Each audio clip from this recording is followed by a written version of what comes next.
From our previous experience with pendulums, you probably remember that changing the length of the pendulum and, well, nothing else actually. Changing the length of the pendulum caused a change in the period of the pendulum. So changing the mass didn't matter, and changing the mass didn't change the period, and changing the amplitude, or how far back we pull the pendulum, that didn't matter as well. Well, why? Why is that? Why do these things not matter? Let's look at mass first. So we might think about adding extra washers to the bucket here. Now, if I pull it back, then clearly this should move faster in this direction because heavier objects fall faster. No, heavier objects don't fall faster. They have more gravity acting on them. They have a bigger force of gravity pulling them downward, but they're also more massive.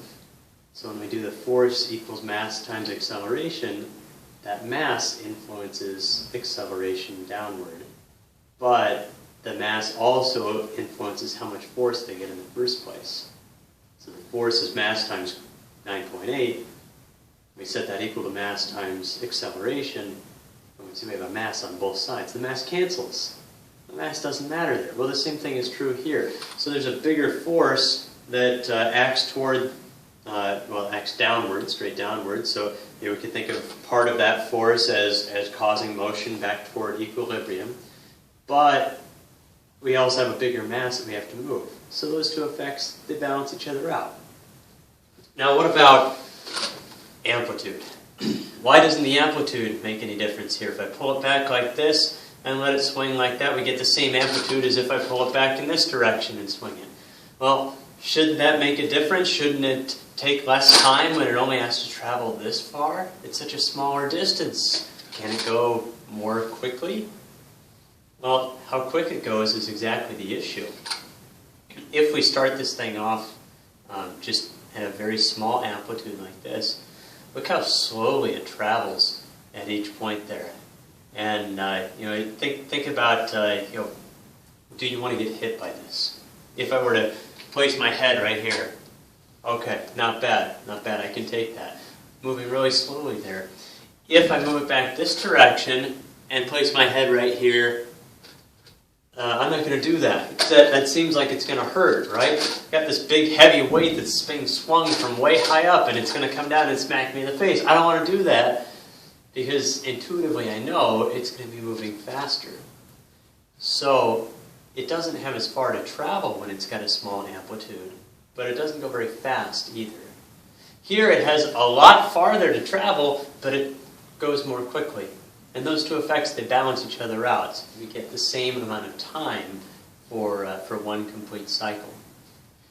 Now let's get a little practice figuring out for the factors that do matter, which is the length of the pendulum and the acceleration of gravity, which is a constant here on Earth. So that will always be the same number unless you travel somewhere other than Earth and do the experiment again.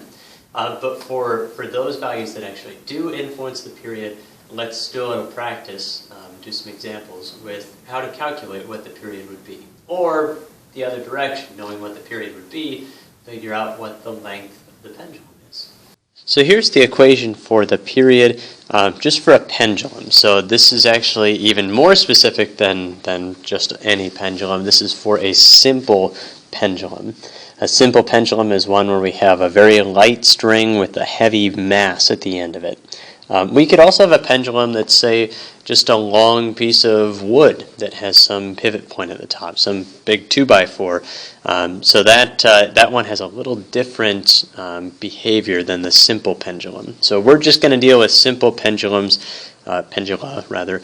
And so the equation is the period for the pendulum is equal to 2 pi times the square root of L, where L is the length in meters of the pendulum, divided by g, which is the acceleration of gravity at that location.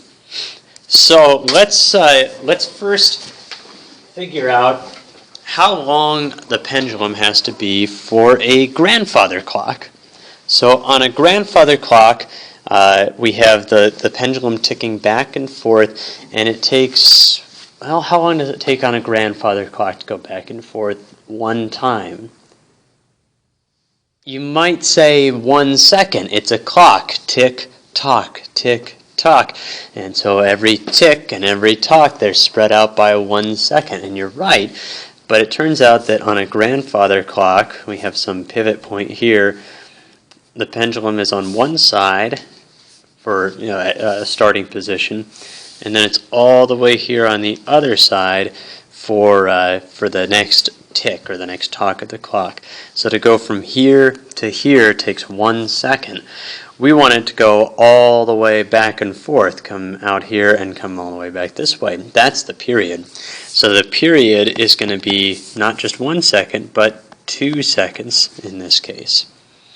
So if we want to get the value of L, the length of that pendulum, from this equation, we need to do a little algebra. We need to rearrange this.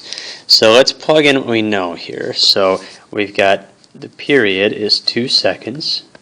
Set that equal to 2 pi times the square root of L over 9.8 meters per second squared.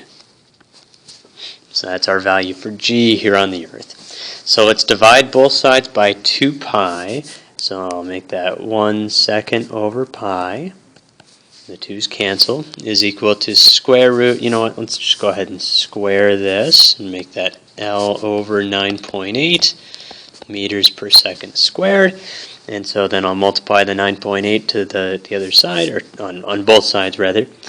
And so L is equal to 9.8 meters per second squared times 1 second over pi, and that gets squared. And so then we have 9.8 times, and I'm putting a parentheses in just like I've shown here.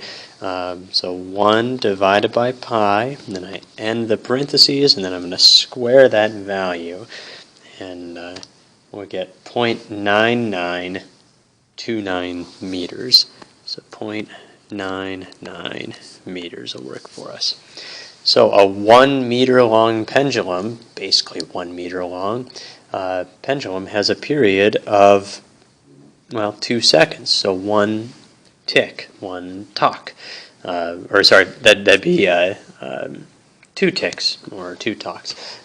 So one second to go to the left, 1 second to go to the right anyway.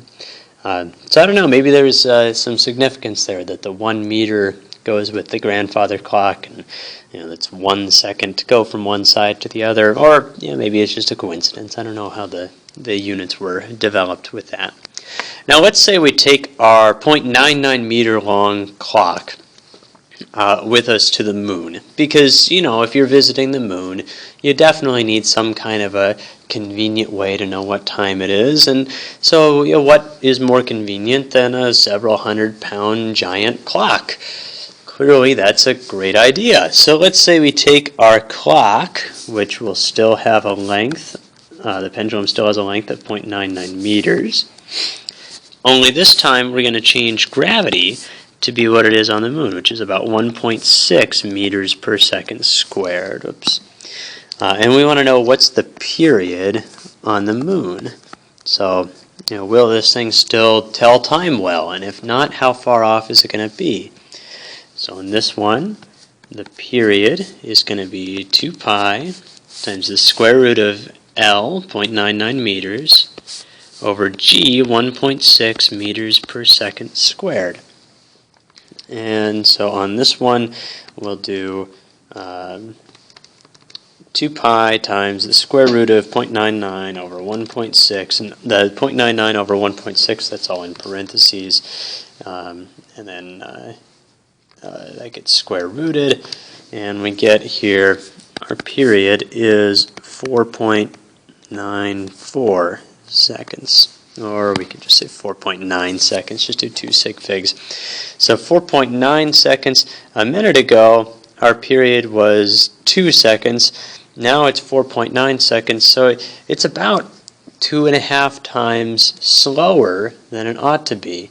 So when 1 minute goes by, the clock is only going to show that about 20 seconds has gone by, or 23 seconds or so.